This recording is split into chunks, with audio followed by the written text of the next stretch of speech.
Hello dear friends, कैसे सभी स्वस्थ होंगे, मस्त होंगे।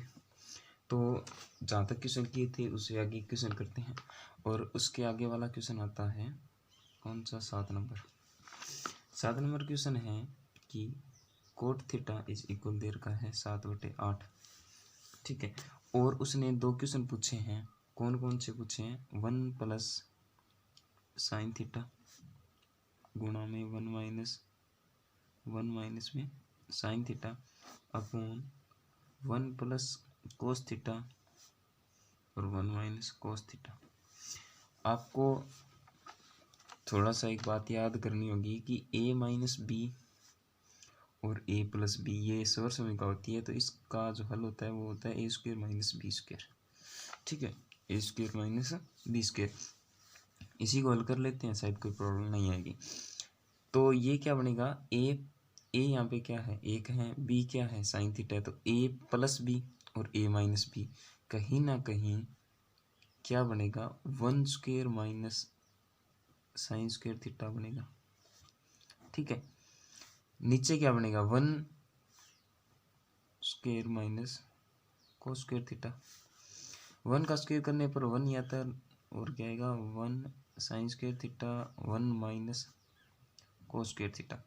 1 - sin² थीटा, जहाँ तक आपको फॉर्मूला लिखाया था, जो 9 फॉर्मूले बताए थे मुख्यतः वो 3 ही थे। तो 1 - sin² थीटा क्या होता है?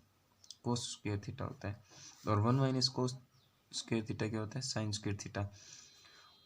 और आपको याद हो तो क्या मैं इसको ऐसा लिख सकता हूँ क्या? cos थीटा बटे sin थीटा की होल स्क्वायर।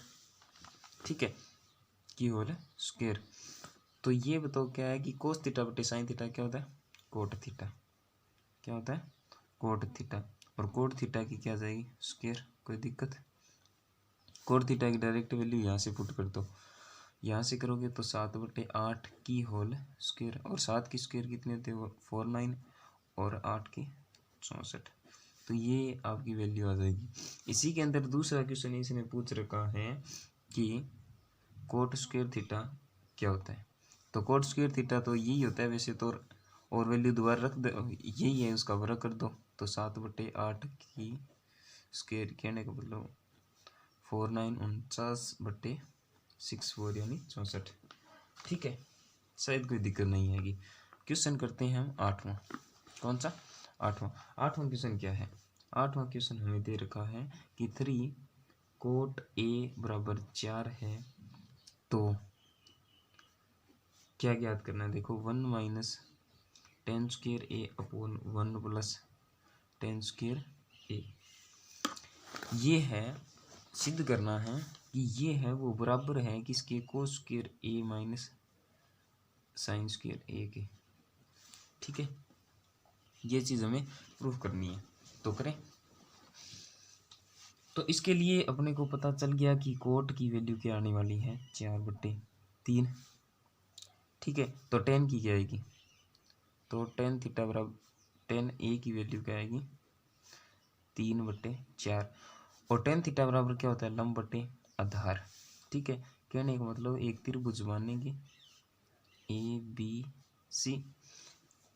ठीक है, ए के सामने वाली भुजा लंब होती है। लंब कितना दे रखा है? 3। सबसे बड़ी भुजा कर्ण, और बचती है वो आधार। आधार कितनी है? 4। तो कर्ण निकाल लेंगे। कर्ण निकालने के लिए क्या लिखेंगे? कर्ण² बराबर लंब² प्लस में आधार²। कर्ण की वैल्यू क्या निकालनी है? कर्ण² हो जाएगा। ठीक है, कर्ण की वैल्यू में निकालनी है तो कर्ण² हो जाएगा। एल की वैल्यू 3 दी है, 3 की स्क्वायर 9 प्लस ए यानी 4 की स्क्वायर 16, तो ये 25 आ जाएगी। तो के इज इक्वल आएगा ±5। तो के की वैल्यू कितनी आ जाएगी? 5 आएगी। कोई दिक्कत? ठीक है, तो ये वैल्यू यहाँ भी पुट कर सकते हो। एक साइड तो हल करके देखें कि क्या रिजल्ट निकलता है।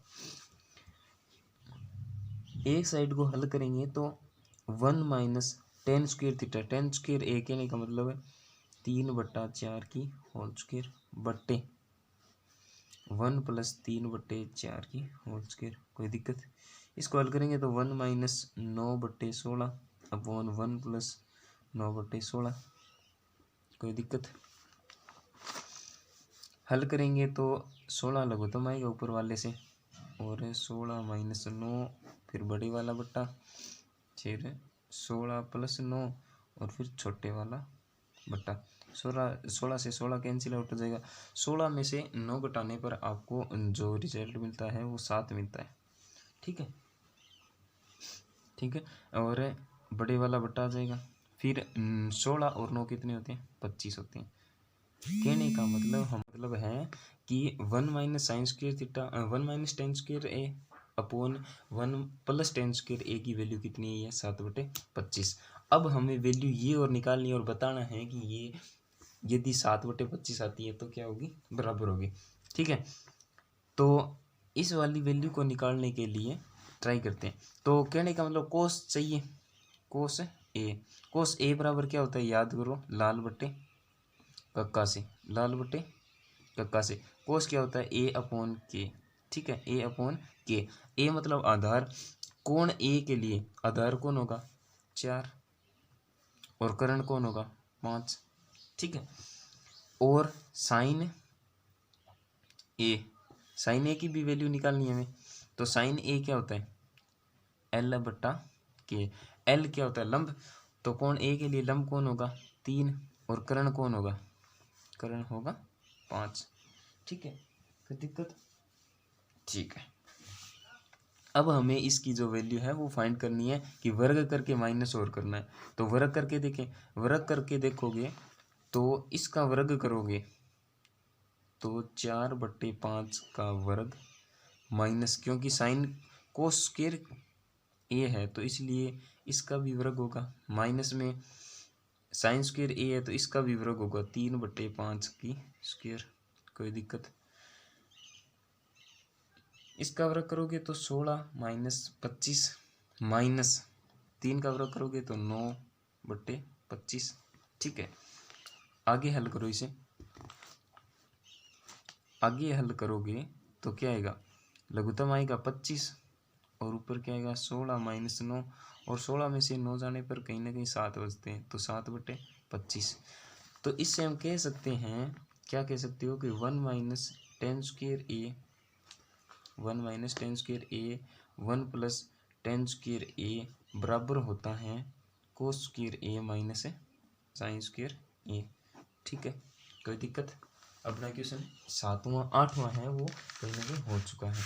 9वां क्वेश्चन देखो, कौन सा? 9वां क्वेश्चन। 9वां क्वेश्चन क्या है?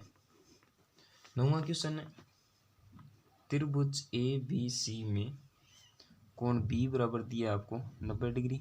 ठीक है, और क्या दिया हुआ है?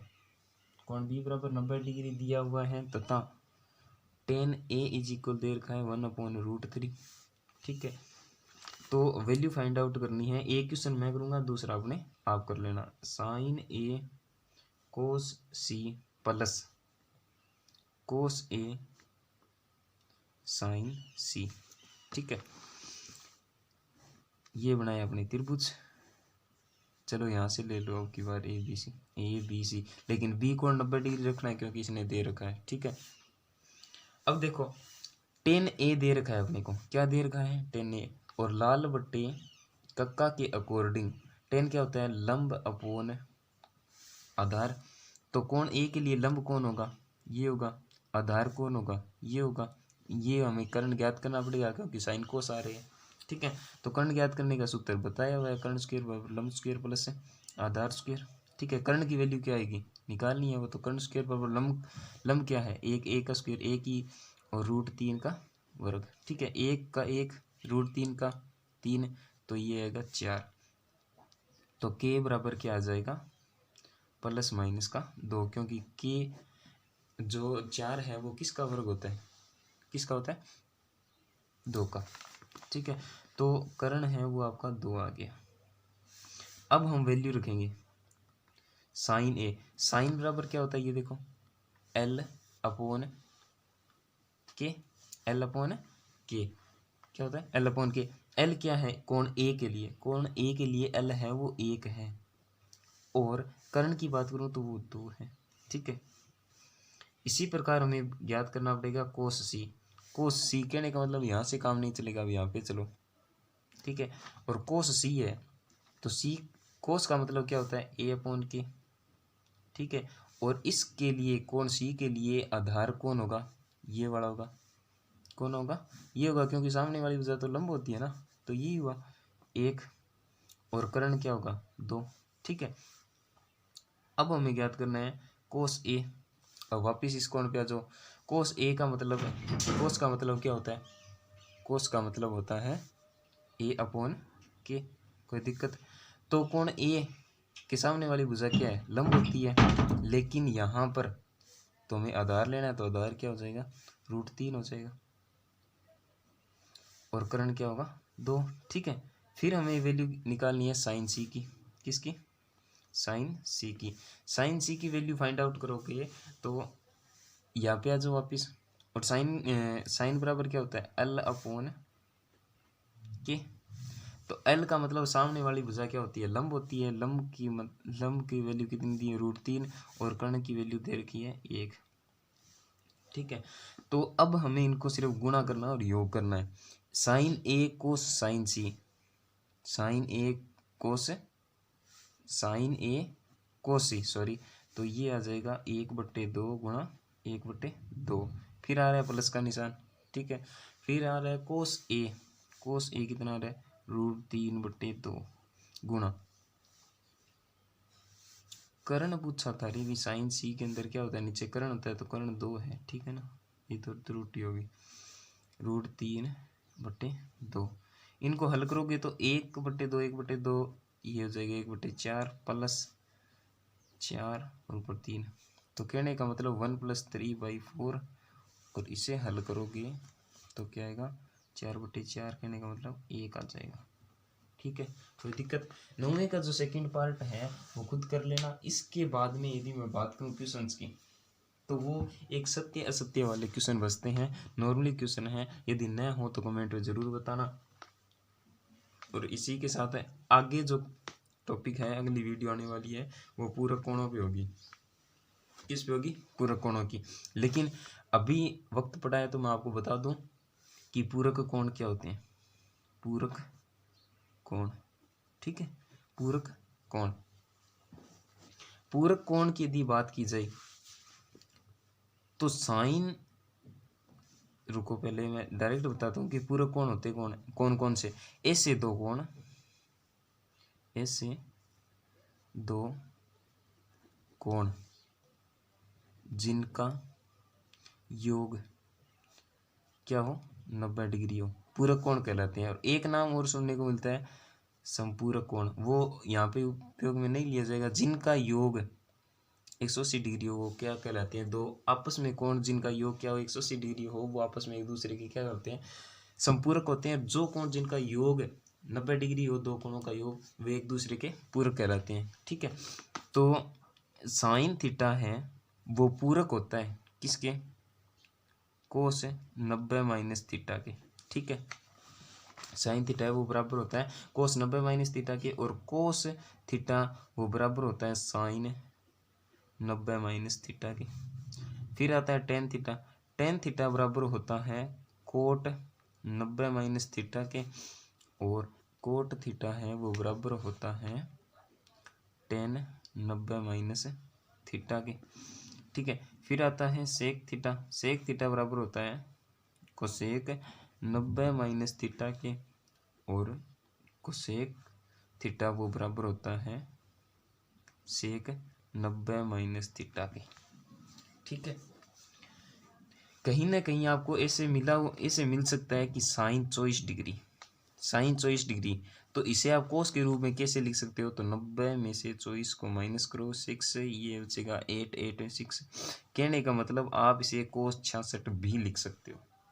आगे बात समझे, इसे आप कोस 66 भी लिख सकते हो। बाय द वे ये एग्जांपल करा रहा हूँ मैं, मान लीजिए 29 डिग्री है, तो इसे आप क्या क्या लिख सकते हो, इसे आप लिख सकते हो कोट, और 90 में से माइनस करो 29 को 1, ठीक है, और ये बचा 8 8 6, ये बचेगा 61 डिग्री, ठीक है ना।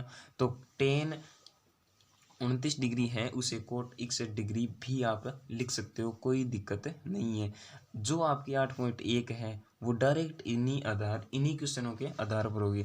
इसके अलावा जो एक दो सौर समीकरण हैं उनके बारे में मैं और बात कर लेता हूँ, जो सामान्यतः यूज होगी आगे आने वाले क्वेश्चनों में। ए प्लस बी का whole square, A plus B का होल स्क्वायर क्या होता है, A square plus B square plus 2ab। ठीक है, ए माइनस बी का होल स्क्वायर क्या होता है, A square B square minus 2ab। ठीक है, अब आपको बताना है, याद रखना है ए प्लस बी और ए माइनस बी कहीं ना कहीं क्या होता है, A square minus B square. ये जो 3 सौर समीकरण है ये बहुत ही ज़्यादा काम में ली जाएगी। इसके अलावा ए प्लस बी की होल क्यूब की भी सौर समीकरण आती है, तो A cube plus B cube plus 3ab square plus 3a square B, ये समीकरण भी कहीं ना कहीं काम में आती है। ठीक है, इसी के साथ अपनी वीडियो को मैं यहीं एंड करने वाला हूँ, और आज शाम तक आपको 8.2 भी एक्सरसाइज है वो एक वीडियो के अंदर और मिल जाएगी। तो जय हिंद, जय भारत, अपना स्वास्थ्य का ध्यान रखना, ठीक है, और अपनी तैयारी को मजबूत रखिए।